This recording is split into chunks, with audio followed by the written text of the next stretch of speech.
La idea de hoy era un poco mechar lo que habíamos visto de bytecode y lo que habíamos visto también de representaciones intermedias, de lenguajes intermedios, que ya habíamos visto que tenemos árboles, que tenemos representaciones lineales, y entre las representaciones lineales lo que más vimos en detalle fue bytecode basado en stacks. Y la idea es presentar un segundo tipo de representación lineal, que es una representación intermedia basada en registros. Que puede ser usado tanto para bytecode, uno puede tener bytecode basado en registros, como también una representación intermedia así se puede usar para cuando uno está compilando un código máquina. Entonces, la idea es presentarlo un poco haciendo el link con el bytecode y queda como también una base si en algún momento cuando veamos código máquina, compilación sheet y cosas del estilo. Entonces, antes de saltar a los registros, voy a hacer un pequeño resumen de lo que habíamos visto de bytecode basado en stacks. La idea es que tenemos distintos tipos de operaciones y en general las operaciones lo que van a hacer es o producir algo en el stack, van a pushar cosas al stack, o van a consumir valores del stack. O van a ser ambas. Por ejemplo, vamos a tener instrucciones push que van a pushar algo en concreto. Vamos a tener instrucciones de pop, vamos a tener también instrucciones, por ejemplo, el send, que va a ser un envío de mensaje, que va a popear los argumentos y el receiver del stack, va a ejecutar el message send y va a pushear el resultado del stack. ¿Sí? O sea, la operación de send hace pops y pushes. Las ventajas que habíamos visto un poquito de los bytecodes basados en stack es que es compacto, como los argumentos son implícitos, de hecho, se pasan a través del stack. Entonces, las instrucciones tienen muy poquitos argumentos. Por ejemplo, acá el push tiene un argumento, pero después el send, todos los argumentos del send, el receiver, los argumentos del método, pasan por el stack y no los tengo que meter en la instrucción misma. Entonces eso hace que sea bastante compacto de encodear y de representar. Y bueno, como habíamos dicho, es una representación lineal, entonces la ejecución va a caer. Entonces, una instrucción se ejecuta después de la otra. Eso hace que el decodeo y la ejecución sea bastante más barato que ejecutar una ST con un intérprete ST. Para volver al ejemplo de la vez pasada, entonces, si yo tengo este cacho de código, esta línea de código arriba que hace 3 dividido a más b, y al resultado de eso le calculo, lo redondeo para arriba, eso se compilaría en un compilador de bytecode que yo inventé, como push 3, después pushar A, pushar B, enviar el mensaje más, como yo sé que tiene un argumento y un receiver, va a popear dos cosas del stack, va a ejecutar el más y va a pushear el resultado. Eso debería popear el valor de A y de B. Y después vamos a hacer el envío del mensaje de división, que debería popear dos cosas del stack. Deberíamos tener el 3 y el resultado de la suma y después el ceiling. Si miramos eso un poco paso a paso, lo que pasaría es que el push 3 va a pushar un 3 al stack. El push A va a pushar el valor de la variable A, el 17. Por ejemplo, en este caso, si la variable A tenía valor 17, cuando pushamos B vamos a pushar el valor de la variable B, que era 42 en este caso, porque así lo decidió alguien. Después cuando hacemos el envío de mensaje más, vamos a popear el 42 y el 17, vamos a hacer la suma y vamos a pushar el 59, que es el resultado de la suma. Después vamos a hacer la división, eso quiere decir que vamos a popear las dos cosas del stack. Vamos a hacer 3 dividido 59, eso da casi 0,05 con muchos decimales por atrás. Y después le hacemos el redondeo para arriba, que va a popear ese valor y va a pushear el resultado redondeado. ¿Sí?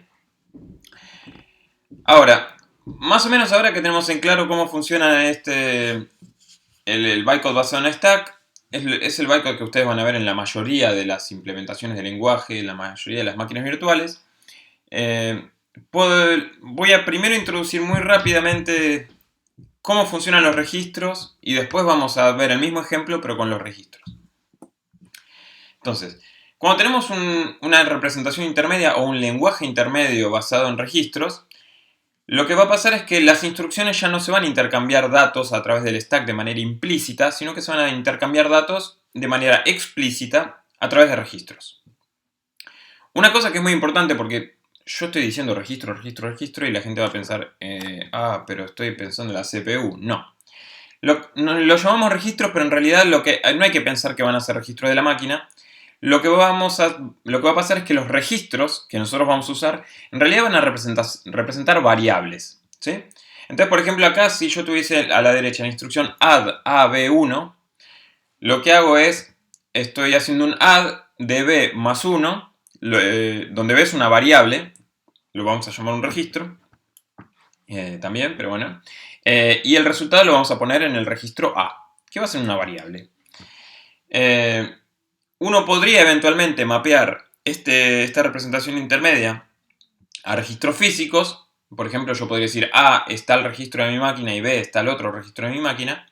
O también podría mapearlos a posiciones de memoria. Y funcionaría igual, más lento, pero igual. Digamos, no debería cambiar cómo esto funciona. Excepto por la velocidad o otro tipo de cosas. Pero debería ser correcto. Y vamos a ver que hay distintas maneras de diseñar los lenguajes intermedios de registros. Uno puede pensar, por ejemplo, que uno tiene registros infinitos o registros fijos o finitos. O sea, uno podría tener un lenguaje donde uno esté limitado a 10 registros, por ejemplo. Eso se acercaría mucho a lo que pasa en la máquina real. Y uno podría tener lenguajes intermedios donde uno tiene registros infinitos. Y eso lo que va a pasar es que nos va a ayudar mucho en hacer manipulaciones de la representación intermedia y nos va a permitir hacer transformaciones, por ejemplo. Otra característica que uno puede tener en los registros que vamos a modelar es que un registro puede ser virtual o puede ser físico. O sea, por ejemplo, acá A y B podrían representar dos variables temporales de un método. Y eso sería algo más o menos virtual, porque las variables temporales es algo que va a cambiar dependiendo de la ejecución. No sería lo mismo que si yo pusiera en vez de add AB1, add R0, R11, pensando, por ejemplo, en una máquina, en un Raspberry Pi, en el CPU ARM de una Raspberry Pi. Entonces, obviamente el hecho de que sean virtuales quiere decir que después cuando uno quiere ejecutar ese código, uno tiene que transformarlo a registros físicos. Y el hecho de que sean infinitos, eso quiere decir que eventualmente cuando uno quiera ejecutar eso, tiene que mapearlo a algo finito. Entonces, tenemos como dos modos de ver el mundo. Tenemos el mundo ideal, podemos tener un mundo más o menos ideal, que nos va a permitir modelar la ejecución y que nos va a permitir en los compiladores hacer manipulaciones, o en los intérpretes también. Y después tenemos el mundo físico, el mundo de verdad, donde tenemos limitantes. Tenemos registros físicos y fijos. Antes de meternos en el ejemplito, otra cosa que también es muy importante explicar es que hay varias formas de expresar lenguajes intermedios basados en registros. La primera que les voy a mostrar es la que es más comúnmente usada hoy. No era el caso hace muchos años. Hace un par de años, si leen libros van a encontrar otras cosas, depende de qué tan viejos sean los libros. Pero bueno, esto es básicamente lo que se usa hoy, que es lo que uno llama Tri-Address Code, o código con 3 direcciones, ¿sí? O código con 3 parámetros, lo voy a llamar yo. ¿Y eso qué quiere decir? Es que una instrucción tiene 3 parámetros en general. Va a tener uno que sea la destinación, el registro donde vamos a guardar el resultado de la instrucción, y vamos a tener uno o más registros origen. Por ejemplo, acá si yo tuviese la instrucción de suma, que va a sumar B y C y poner el resultado en la instrucción A, uno podría expresarlo con un tri-address code escrito como lo que está apuntado con la flecha. Esa es la anotación que a mí me gusta porque deja bien claro que lo que yo estoy haciendo es sumar B y C y el resultado lo estoy poniendo en A. Eso no hay que pensar, digamos. Pero uno puede encontrar otro tipo de notaciones también, cuando uno empieza a leer un poco código de compiladores o código en libros. Y uno puede encontrar básicamente otros dos gustos que lo que van a hacer es poner que la operación, en vez de ser infija, como yo lo hice en el primer ejemplo, van a hacer que la operación sea prefija. Por ejemplo, lo que va a hacer es que la notación se parezca mucho a código assembler, a código assembly. Entonces, por ejemplo, en los dos ejemplos que siguen, yo tengo add, de manera, yo prefijo la instrucción diciendo que esto es un add, y después ahí tengo dos variantes además. Uno podría poner el registro de destinación a la izquierda, o uno podría poner el registro de destinación a la derecha, ¿sí? Cuando uno pone el registro de destinación a la izquierda es lo que uno llama notación Intel, porque el assembler de Intel usa esa convención. Y el otro es la notación AT&T, porque los assemblers de AT&T hace mucho tiempo ponían los registros a la derecha. Entonces lo que dijeron es, mirá, vos lo haces en Intel o lo haces en AT&T, eso quiere decir uno o el otro. En general, para evitar que sea ambiguo, a mí me gusta usar la primera, pero se pueden encontrar cualquiera de estas y quizás alguna otra cuando leen código de otros. ¿Por qué les cuento de Tree Address Code? Porque antes, de hecho todavía hay proyectos que lo usan, había otra notación que se llama To Address Code, que son instrucciones de dos direcciones o de dos operandos o dos parámetros. Y lo que, por ejemplo, ahí si ven abajo los dos ejemplitos, que son equivalentes a más o menos lo que estábamos haciendo antes, cuando uno está usando ToAddressCode, una instrucción tiene solo dos parámetros, o sea, dos registros. Y lo que pasa en el ToAddressCode es que cuando uno hace una operación, los dos registros van a ser origen de datos y uno de los dos va a ser la destinación. Eso quiere decir que, por ejemplo, la instrucción add AB sería equivalente a lo que está arriba a la derecha, que sería sumar A y B y poner el resultado en A. Eso quiere decir que la destinación es un poquito, es implícita un poquito, y eso quiere decir que también estamos pisando un registro cada vez, y hay que pensar un poquito, hay que pensar cómo el código funciona un poco más, nos obliga a pensar un poco más cuando estamos leyendo código con este tipo de notación. Y acá también puede pasar lo mismo con notación Intel o con notación AT&T. Para simplificar un poco el mundo de lo que les voy a presentar, en el resto de esta presentación vamos a usar Tree Address Code en la notación que me gusta a mí, que es la que tiene lo que parece una asignación en un lenguaje de programación normal. O sea, básicamente como está escrito arriba a la derecha. Así que bueno. Bueno, entonces, vamos a volver al ejemplito de antes. Tenemos 3 dividido A más B y de eso calculamos, redondeamos para arriba, hacemos el ceiling. Si yo estuviese, por ejemplo, haciendo exactamente lo mismo en un lenguaje de registros, uno podría expresarlo en Tree Address Code, en un código con 3 operandos, como algo parecido a lo de la derecha. De hecho, los nombres de las variables, los nombres de los registros que yo le puse son un poquito arbitrarios.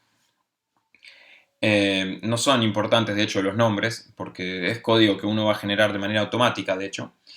Pero bueno, entonces, ¿qué es lo que haría comparado con lo que hacíamos antes? Lo que hace el código de la derecha, de hecho, pareciese como si estuviésemos en un lenguaje de programación chiquitito donde podemos poner una expresión por línea.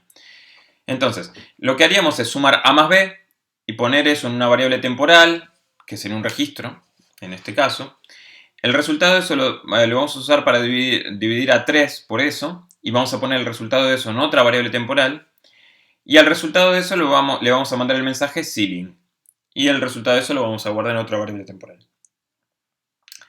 De entrada ya estamos viendo que hay varias diferencias. Como las cosas nos las estamos pasando un poco de manera explícita, eso quiere decir que una de las cosas que va a pasar es que vamos a tener menos instrucciones. ¿Sí? O sea, también otra cosa que va a pasar es que si hay un valor que yo estoy calculando en varios lados, lo vamos a poder reutilizar. O sea, en el lenguaje basado en el stack, vamos a tener que volver a pushear valores al stack para volver a usarlos. En el lenguaje basado en registros no hace falta volver a pushear cosas al stack. Tenemos ya las variables que están ahí disponibles. Entonces podemos volver a usarlas. Y bueno, además está que cada instrucción es un poquito más gorda. Entonces tenemos menos instrucciones, pero son más gordas las instrucciones. Tienen más cosas. Entonces, ¿cómo se ejecuta? ¿Cómo podríamos ejecutar este lenguaje basado en registros? Lo más fácil es pensar que cada variable de ese lenguajecito que tenemos ahí, o cada registro, va a estar mapeado de alguna manera a un registro físico de la máquina o a una posición de memoria. Entonces, pensando más o menos en esos términos, uno podría pensar que en un intérprete, cada activación de métodos, lo que podría hacer es prealocar memoria, tanta memoria como sea necesario para guardar todas las variables temporales. Y después lo que podemos decir es, mira, la variable temporal T1, en el registro T1 lo voy a poner en tal posición, el registro T2 lo voy a poner en otra posición y así sucesivamente. Y entonces voy mapeando cada variable a una entrada en mi activation de métodos, en la memoria que prealoqué. O sea, es como si yo tuviera un array y si yo sé que mi método usa 7 variables, puedo prealocar cuando arranca el método a ejecutar un array con 7 entradas y digo, bueno, la entrada 1 va a ser T1, la entrada 2 va a ser T2 y así sucesivamente. Y después cuando ejecuto, tengo que, cuando hay una asignación en T1, voy a guardar en el elemento 1 del array y cuando leo del array y así sucesivamente. Una de las cosas a tener en cuenta es que en general lo que va a pasar es que la cantidad de variables que vamos a tener no va a ser infinita. Por más que uno pueda tener un lenguaje donde no tenga limitantes de registros, en general lo que va a pasar es que la cantidad de registros que vamos a tener en un método o en un cacho de código que vamos a estar compilando va a ser equivalente a la profundidad máxima del stack de ejecución. Del stack de ejecución de un método. O sea, de las subexpresiones. Por ejemplo, en el caso previo, acá tenemos 3 variables temporales porque nuestra expresión, nuestra instrucción acá, 3 dividido a más b punto sailing, está ejecutando dos subexpresiones. Entonces tiene una expresión principal que es calcular el ceiling, pero adentro de esa tenemos dos subexpresiones, la división y la suma. Entonces por eso necesitamos 3 variables. Si estuviésemos en un compilador, vamos a tener que afectarle registros a cada variable. A cada registro de nuestro lenguajecito vamos a tener que ponerle registros de verdad. Y acá entraríamos en otra cosa que se llamaría algoritmos de alocación de registros, que están un poquito afuera de lo que les voy a contar hoy, porque requieren una o varias clases para sí mismos. Pero básicamente lo que hacen es decir, mira, este registro, esta variable necesita un registro. ¿Tengo un registro libre? Sí. Entonces le pongo un registro. Y si no tengo más registros disponibles, tengo que liberar alguno.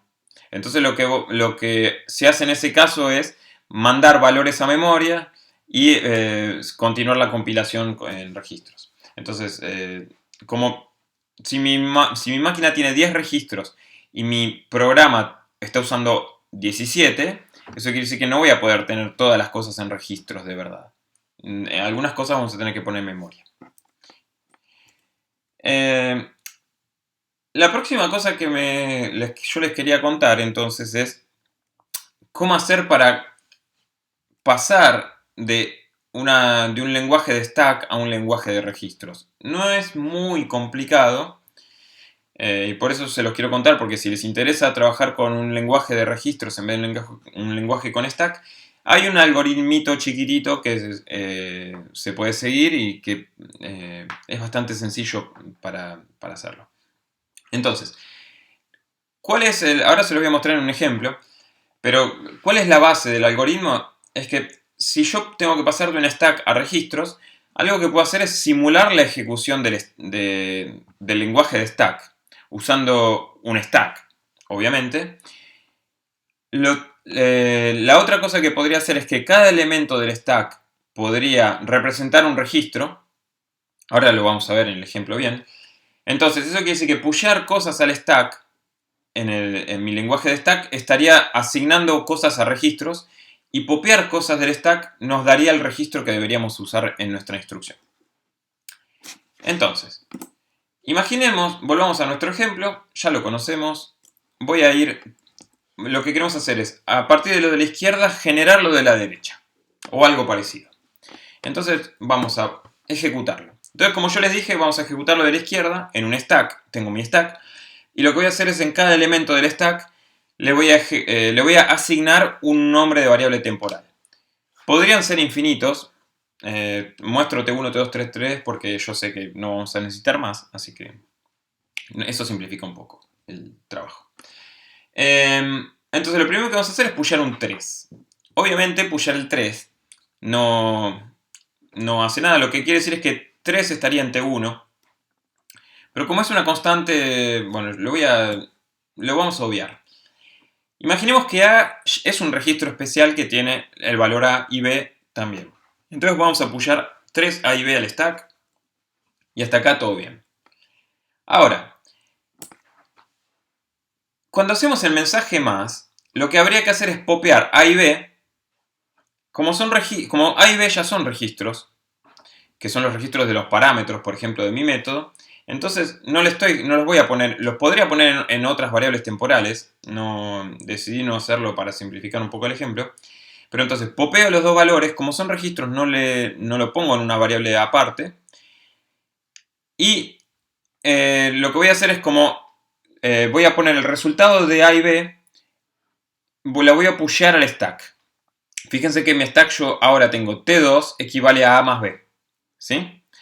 Entonces, lo que hago, pusheo eso al stack. Y también lo que puedo hacer es, en ese mismo momento, es generar una instrucción A más B, cuyo resultado va a estar en T2. Si ahora hago lo mismo con la división, lo que va a pasar es que yo voy a popear el A más B, voy a popear el 3 y voy a hacer la división. Como el A más B yo sé que está en T2, pero el 3 es una constante, yo podría directamente hacer algo así. Yo popeo el 3 y el T2, las dos cosas que tenía el stack, y genero una instrucción de división cuyo resultado va a ir a T1. Y yo sé que T1, ¿por qué va a T1? Porque cuando yo pusheo eso al stack, el equivalente estaría en T1. Cuando yo envío el ceiling, lo que va a pasar es que yo tengo que popear de T1, popear del stack, eso me va a dar T1. Y voy a aplicar el ceiling, le voy a mandar el mensaje ceiling, y voy a pushear el stack, el resultado. Eso quiere decir que el resultado estaría en T1 también. Entonces esto no me da exactamente lo que yo les había mostrado. Obviamente lo que les estoy mostrando es una forma automática de hacer de esta traducción. Y de hecho es una versión un poquito optimizada. Pero bueno, la idea es esa. Cada vez que vamos a popear, vamos a hacer instrucciones que generan instrucciones. Por ejemplo, el send va a generar una instrucción send, o la división va a generar una instrucción división. Popeamos las cosas, nos fijamos qué hay adentro y generamos la instrucción usando los registros correspondientes. Obviamente de esto hay variantes y se puede implementar de varias maneras distintas. De hecho, el próximo es... Bueno. Una cosa que hasta ahora no les... nada. O sea, antes yo les había mostrado un ejemplo donde todas las variables tenían nombres distintos. O sea, no reusábamos las variables. Teníamos T1, T2 y T3 y no reusábamos la misma variable dos veces. Y acá, si se fijan en este ejemplo, T1 está siendo asignada dos veces. Eso, cuando uno hace lenguajes y uno tiene que hacer análisis de este tipo de código, puede complicar algunas cosas.